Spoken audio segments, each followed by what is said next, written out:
everyone's probably heard by now the Steve Ballmer allegedly paid Kawhi Leonard $28 million under the table. But the first question that popped in my mind whenever I saw this was who snitched? Where did this information come from?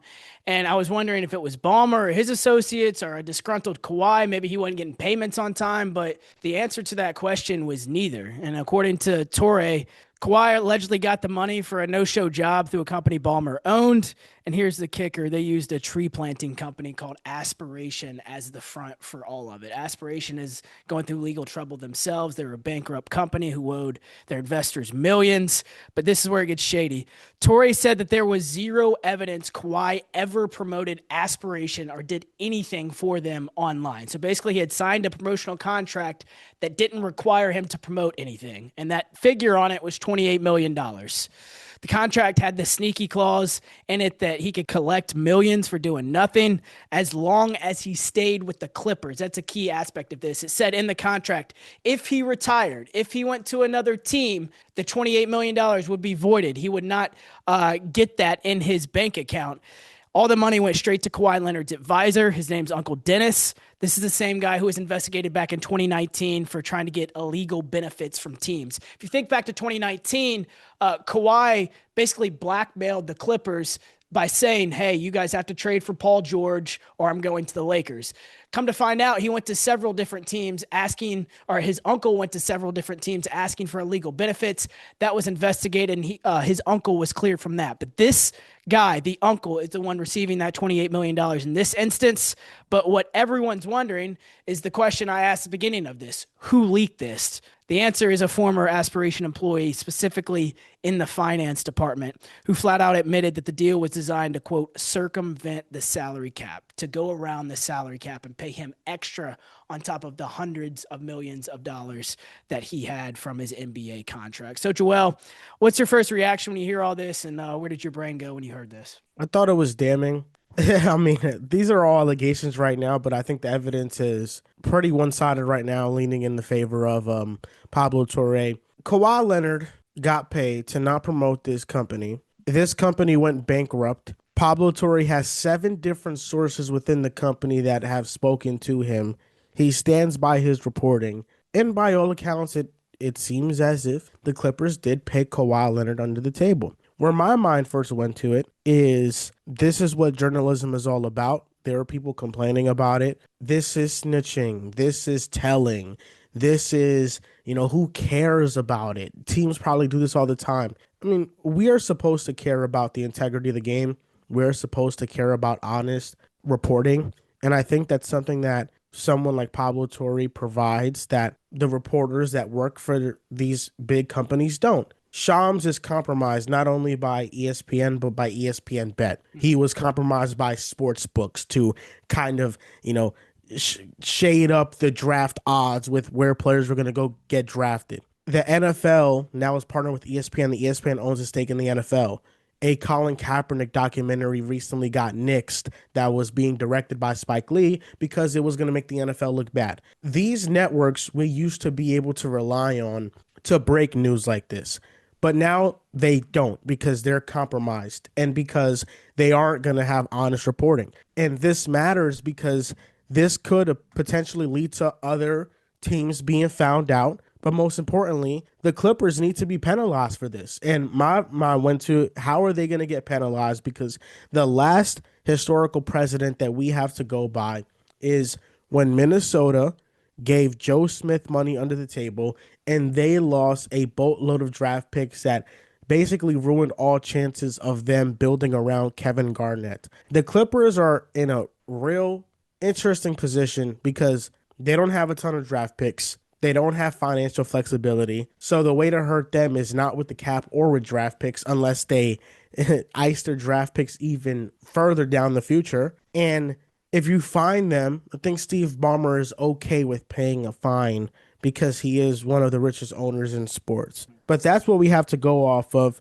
But this was damning, and I'm sure this happens in other spots as well. The traces of this one was they didn't hide it very well. I mean, Aspiration was a bankrupt company, and they were paying out a company that the name of it was KL2. Yes. which is Kawhi Leonard too. I Yeah. mean, it can't get more obvious than that. So they didn't do a good job at covering their tracks, and they're getting found out, and I think it's a good thing. Yeah, and you would think they would at least have him like fire one or two tweets out there, some type of social media post. And even though you could argue it's historic, an historic overpay that, he got paid $28 million to make a couple tweets, you can at least point to a couple tweets. Here, there's nothing to point to. There was reporting that all over the internet, he never made an appearance, never made a post, never made a tweet. He just got paid for doing absolutely nothing. Another place my mind went is, are there other teams doing this? Have other NBA superstars been swayed in free agency by this? These are all questions that need to be answered. And I think about other historical events in the NBA that have happened. The Tim Donaghy betting scandal. All the calls that he had with Scott Foster were swept under the table. Scott Foster went on to referee in the NBA to this day, another 30 years plus. But they painted Tim Donaghy as the bad guy. Tim Donaghy was the rogue ref. Now, is Kawhi Leonard a rogue player? Is Steve Ballmer a rogue owner? Is this a one-off or is it not? Jonte Porter here recently, they painted him as a rogue player, that he's the only guy who did this. Come to find out, a couple months later, Rozier gets investigated and cleared. Come to find out, Malik Beasley gets investigated and cleared. So these are all questions that we need answers, and this is a big test for Adam Silver. He has had the tendency to be softer on investigations like this. What I am thankful for, especially as a Grizzlies fan, who their superstar player is getting fined for gestures that everybody in the NBA does, I'm glad Joe Dumars is not in charge of this investigation anymore. I'm glad it's going to be somebody else. Yes, Adam Silver will have the ultimate say, but the administration under Joe Dumars did not punish properly. You see it with Miles Bridges. He was caught on film doing things that would put most people in jail. So this is a big test for Adam Silver. I wonder how many other teams have done it. And those are all questions I want answered. Miles Bridges, Terry Rozier, Malik Beasley, Kevin Porter Jr. was allowed back into the league. Mm-hmm. Adam Silver has been soft with these sort of things, and it doesn't seem like he puts that much importance on it. Mm-hmm. Jonte Porter was more so made an example of. Mm-hmm. I think that it is very easy to damage the integrity of the game, and it's very hard to come back from a reputation once it's already been damaged. And I think with the rise of gambling, with the partnerships that are involved with both parties, that is already affecting the integrity of the game. But also, NBA players, they can't bet on NBA games, but Kevin Durant's promoting FanDuel. Mm-hmm. Kevin Durant is betting on the Washington Commanders money line or point spread. Mm-hmm. I think that if you are going to crack down on players for sports gambling, for sports betting, then I think that you need to crack down on ownership when they circumvent the cap, Mm-hmm. because that is what holds the league together, these cap deals.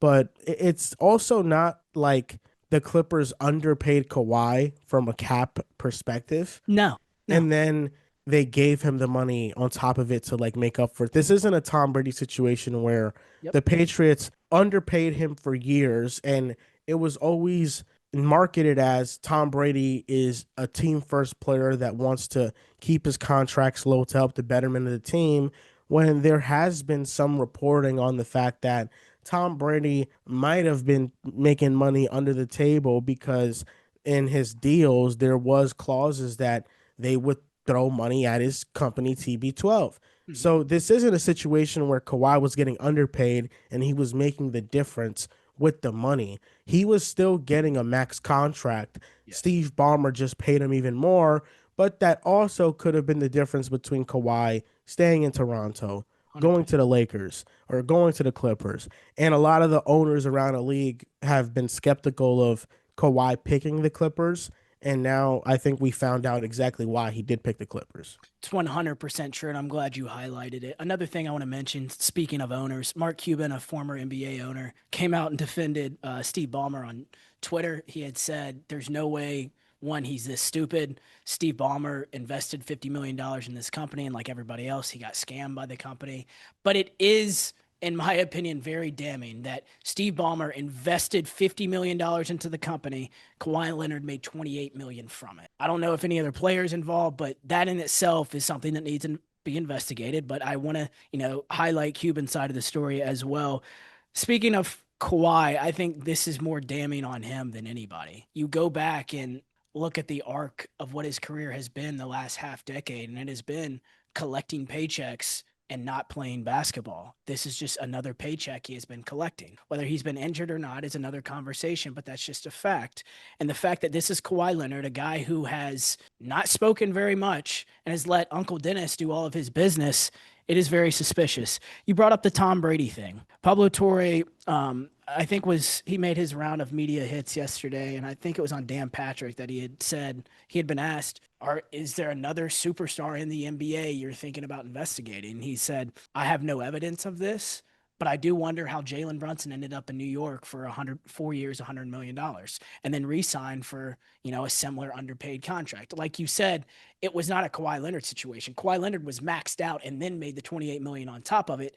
This is more comparable to Tom Brady. Again, there is no evidence of Jalen Brunson receiving anything, but I'm glad all of this is getting brought to the forefront. Yeah, it puts a microscope on Jalen Brunson now. I think because his contract is the one that you look at and you're saying, Yeah. wow, he is severely underpaid based on the market and what he should be getting. I mean, he's making as much as like he's making less than like Drew Holiday, you know. So Yeah. I think you look at that and you're like, that doesn't make much sense. At the same time, with the Kawhi Leonard situation, I think the most damning part of it all is the fact that if he didn't play for the Clippers, he wouldn't receive any of that money. I think that's Yes. the most damning part of it all. It makes it so it's not a sponsorship, it's not a deal, it's not a brand deal. It is basically the Clippers paying him, Steve Ballmer paying him, and saying, if you go to another team, you're not going to receive any of these benefits. So only if you play for the Clippers, you will get this money. Exactly.